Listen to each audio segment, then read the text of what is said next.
গল্পের সওদাগর চ্যানেলে আপনাদের সবাইকে স্বাগত। আজকে আমরা শুনব হুমায়ুন আহমেদের লেখা গল্প খাদক।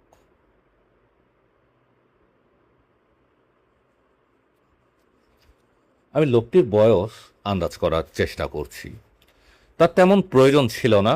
লোকটির বয়সে আমার কিছু যায় আসে না, তবু প্রথম দর্শনেই কেন যেন বয়স জানতে ইচ্ছে করে। তবে লক্ষণীয় ব্যাপার হলো, লোকটিকে বেশ ঘটা করে আনা হয়েছে, দাঁড় করিয়ে দেওয়া হয়েছে আমার সামনে। আমাদের ঘিরে মোটামুটি একটা ভিড়। লোকটি জলজলে চোখে আমার দিকে তাকিয়ে আছে, মুখ হাসি হাসি। সে হাসির আড়ালে গোপন একটা অহংকারও আছে। কিসের অহংকার কে জানে। খন্দকার সাহেব আমার দিকে তাকিয়ে ভারী গলায় বললেন, এই সেই লোক। আমি বললাম, কোন লোক? খাদক। আমি বিস্মিত হয়ে বললাম, খাদক মানে? খন্দকার সাহেব অবাক হয়ে বললেন, এর মধ্যেই ভুলে গেছেন? রাতে আপনাকে বললাম না, আমাদের গ্রামে একজন বিখ্যাত ব্যক্তি আছে, নাম করা খাদক। আমার কিছুই মনে পড়ল না। খন্দকার সাহেব লোকটি ক্রমাগত কথা বলেন, তারা সব কথা মন দিয়ে শোনা অনেক আগেই বন্ধ করেছি। কাল রাতে খাদক খাদক বলে কি যেন সব বলছিলেন। এই তাহলে সে বিখ্যাত খাদক? ও আচ্ছা। আমি ভালো করে খাদকের দিকে তাকালাম।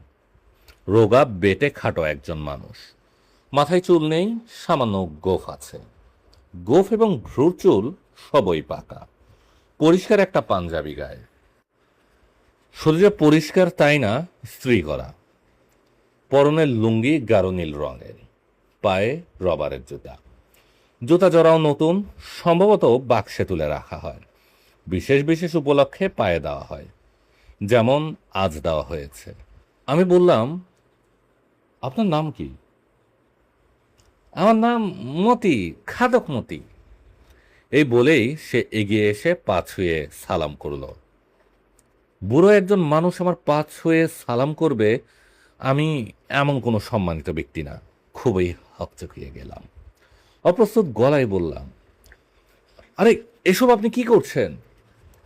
লোকটি বিনয়ে নিচু হয়ে বলল, আপনি জ্ঞানী লোক, আমি আপনার পায়ের ধুলো। বলে সে হাত কচলাতে লাগলো। তার বলার ধরন থেকেই বোঝা যাচ্ছে এ জাতীয় কথা সে প্রায়ই বলে। অতীতে নিশ্চয়ই অনেককে বলেছে, ভবিষ্যতেও বলার ইচ্ছা রাখে। হুজুর, আপনি অনুমতি দিলে পায়ের কাছে একটু বসি। আরে বসুন বসুন, অনুমতি আবার কিসের? লোকটি বসে মাটির দিকে তাকিয়ে রইল, একবারও চোখ তুলল না। তার বিনয় একটা দেখার মতো ব্যাপার। আমার বিরক্তির সীমা রইল না। গত দুদিন ধরে আমি এই অজপাড়া গায়ে আটকা পড়ে আছি। লঞ্চে এখান থেকে আটপাড়া যাওয়ার কথা, লঞ্চের দেখা নেই। আছি খন্দকার সাহেবের পাকা দালানে।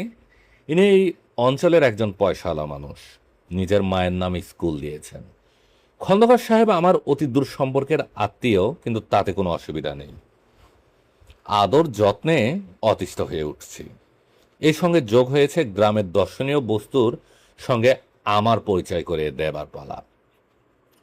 অনেক দর্শনীয় জিনিস এর মধ্যে দেখে ফেলেছি। ভাঙা কালী মন্দির, যেখানে কিছুদিন আগেও নাকি নরবলি হয়েছে। একটা অচিন বৃক্ষ, সে অচিন বৃক্ষটি নাকি একজন জাদুকর কামরূপ থেকে এনে পুঁতেছেন, যার ফল খেলে যৌবন স্থির থাকে। তবে এই ফলটি এখনো কেউ খায়নি, কারণ গাছটায় ফল হচ্ছে না। তেঁতুল গাছের মতো গাছ। দর্শনীয় কিছু নয়, তবু ভাব দেখালাম যে পৃথিবীর সপ্তম আশ্চর্য দেখছি। একজন দর্শনীয় বস্তু এই মুহূর্তে আমার পায়ের কাছে মাথা নিচু করে বসে আছে। লোকটা নাকি বিরাট খাদক, এক বৈঠকে আধমন গোস্ত খেতে পারে। আমি বিন্দুমাত্র উৎসাহ বোধ করছি না, কিন্তু খন্দকার সাহেবের উৎসাহ সীমাহীন। তিনি অহংকার মেশানো গলায় বললেন, মতি মেডেল পেয়েছে 3টা। এই প্রফেসর সাহেবকে মেডেল দেখা। মতিমিয়া পাঞ্জাবির পকেট থেকে মেডেল বের করলো। মনে হচ্ছে মেডেল তার পকেটে থাকে, কিংবা আমাকে দেখানোর জন্য সঙ্গে করে নিয়ে এসেছে। একটা মেডেল দিয়েছেন নেত্রকোনা সিও রেভিনিউ, একটা আজিজিয়া স্কুলের হেডমাস্টার, অন্যটাতে নাম ধাম কিছু লেখা নেই। আমার মেজাজ খারাপ হয়ে গেল। একজন লোক পরিমাণে বেশি খায় বলে তাকে মেডেল দিতে হবে? দেশটা যাচ্ছে কোন দিকে? খন্দকার সাহেব বললেন, অনেক দূর দূর থেকে লোক এসে মতিকে হায়ার করে নিয়ে যায়। কেন? বাজির খাওয়া খাওয়া হয়, মতি যায়, বাজি দিতে আসে। বরযাত্রীরা সাথে করে নিয়ে যায়। মতি সঙ্গে থাকলে মেয়ের বাড়িতে খাওয়া শর্ট পড়ে। মেয়ের বাপের একটা অপমান হয়, মেয়ের বাপের অপমান সবাই দেখতে চায়। কিছু না বললে ভালো দেখায় না, তাই বললাম, ইন্টারেস্টিং মনে হচ্ছে। খন্দকার সাহেব বললেন, মতির রোজগারও খারাপ না। হায়ার করতে হলে তার রেট হচ্ছে 20 টাকা। দূরে কোথাও নিতে হলে নৌকায় আনা নেওয়ার খরচ দিতে হয়। আমি বললাম, এটা কি প্রফেশন নাকি? আর কিছু করে না? জবাব দিল মতি মিয়া। বিনয় বিগলিত গলায় বলল, খাওনের কাম স্যার, আর কিছু করি না। করো না কেন? একসাথে 2-3টা কাম করলে কোনোটাই ভালো হয় না। আল্লাহ তাআলা একটা বিদ্যা দিছে, খাওনের বিদ্যা, অন্য কোনো বিদ্যা দেয়নি। আল্লাহ তাআলার প্রদত্ত বিদ্যার অহংকারে মতি মিয়ার চোখ চিকচিক করতে লাগলো। আমি হাসবো না কাঁদবো বুঝতে পারলাম না। পাগলের প্রলাপ নাকি? খন্দকার সাহেব দরাজ গলায় বললেন, সন্ধেবেলায় মতি মিয়ার খাওয়ার ব্যবস্থা করেছি, নিজের চোখে দেখবেন। শহরের 10 জনের কাছে গল্প করতে পারবেন। গ্রাম দেশেও দেখার জিনিস আছে প্রফেসর সাহেব। তা তো নিশ্চয়ই আছে, তবে ভাই, আমাকে দেখানোর জন্য কিছু করতে হবে না, শুনেই আমার আক্কেল গুরু।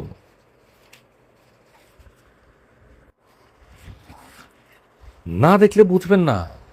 আদমন রান্না করে গোস্ত যে কতখানি সেটা দেখার পর বুঝবেন মতি মিয়া কোন পদের জিনিস। কিরে মতি, পারবি তো? মতি মিয়া হাসি মুখে বলল, আপনাকে 10 জনের দোয়া। খাওয়ার পরেও 2 সের চমচমও খাবি। বিদেশি মেহমান আছে, দেহিস, বেইজ্জতি যেন না হয়, গ্রামের ইজ্জতের ব্যাপার। আলহামদুলিল্লাহ, দরকার হইলে জীবন দিয়া দিমু। একটা লোক জীবন বাজি রেখে খাবে আর আমি বসে বসে দেখব, এর মধ্যে আনন্দের কিছু খুঁজে পাচ্ছিলাম না। ব্যাপারটা কুৎসিত, যদিও অনেক কুৎসিত দৃশ্য আমরা আগ্রহ সহকারে দেখি। মেলায় বা সার্কাসে বিকলাঙ্গ বিকট দর্শন শিশুদের অনেকে আগ্রহ করে দেখতে আসে। এখানেও তাই হবে। মতি মিয়াকে ঘিরে ধরবে একদল মানুষ, তার সাথে আমাকেও বসে থাকতে হবে, উৎসাহ দিতে হবে। ভাগ্যের সঙ্গে ক্যামেরা নেই, থাকলে ছবি তুলতে হতো। গ্রামে বেশ সাড়া পড়ল বলে মনে হলো। খন্দকার সাহেব একটা গরু জবাইয়ের ব্যবস্থা করলেন। চমচম আনতে লোক চলে গেল। খন্দকার সাহেব বললেন, মতি, আজ তো গরু খেতে পারবি, বিশিষ্ট মেহমান আছে, তার সামনে একটা রেকর্ড হয়। ঢাকায় ফিরে উনি কাগজে লিখে দিবেন। আমি ভয় পেয়ে বললাম, আজ তো গরু খাবার দরকার নেই, একটা কেলেঙ্কারি হবে। আরে না, মতি মিয়াকে আপনি চেনেন না। ওই ইচ্ছে করলে হাতি খেয়ে ফেলতে পারে, বিরাট খাদক, অতি ওস্তাদ লোক।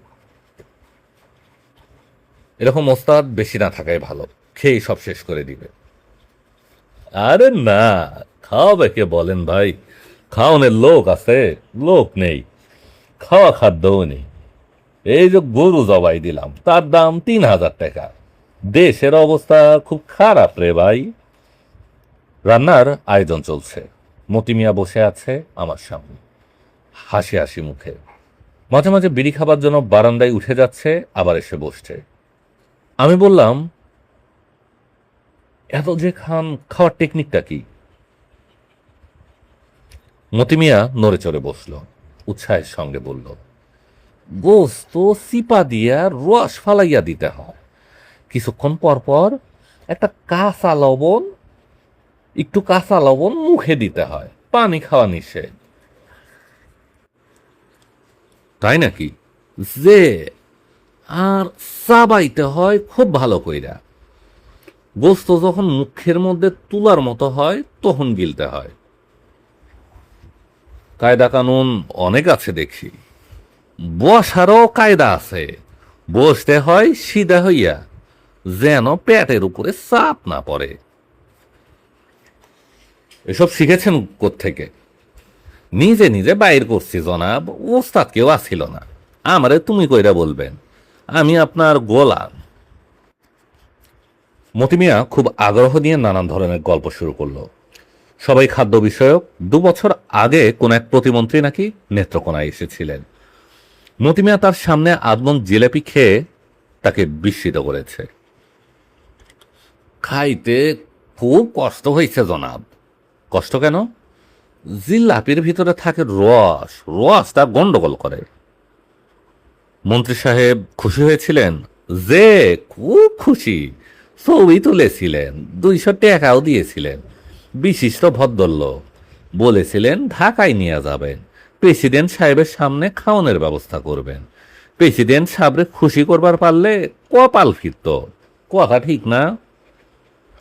খুব ঠিক। আমাদের প্রেসিডেন্ট সাহেব কবি মানুষ। খুশি হলে হয়তো আপনাকে নিয়ে কবিতাও লিখে ফেলতেন। মতি দীর্ঘ নিঃশ্বাস ফেলল। আমি বললাম, আপনার ছেলে মেয়ে কি, তারাও কি খাদক নাকি? যে না, তারা না খাওয়ন্তির দল, খাইতে পায় না। কাজ কাম তো কিছু করি না, খামোটা কি? তারা হইল গিয়ে আপনার দেহ।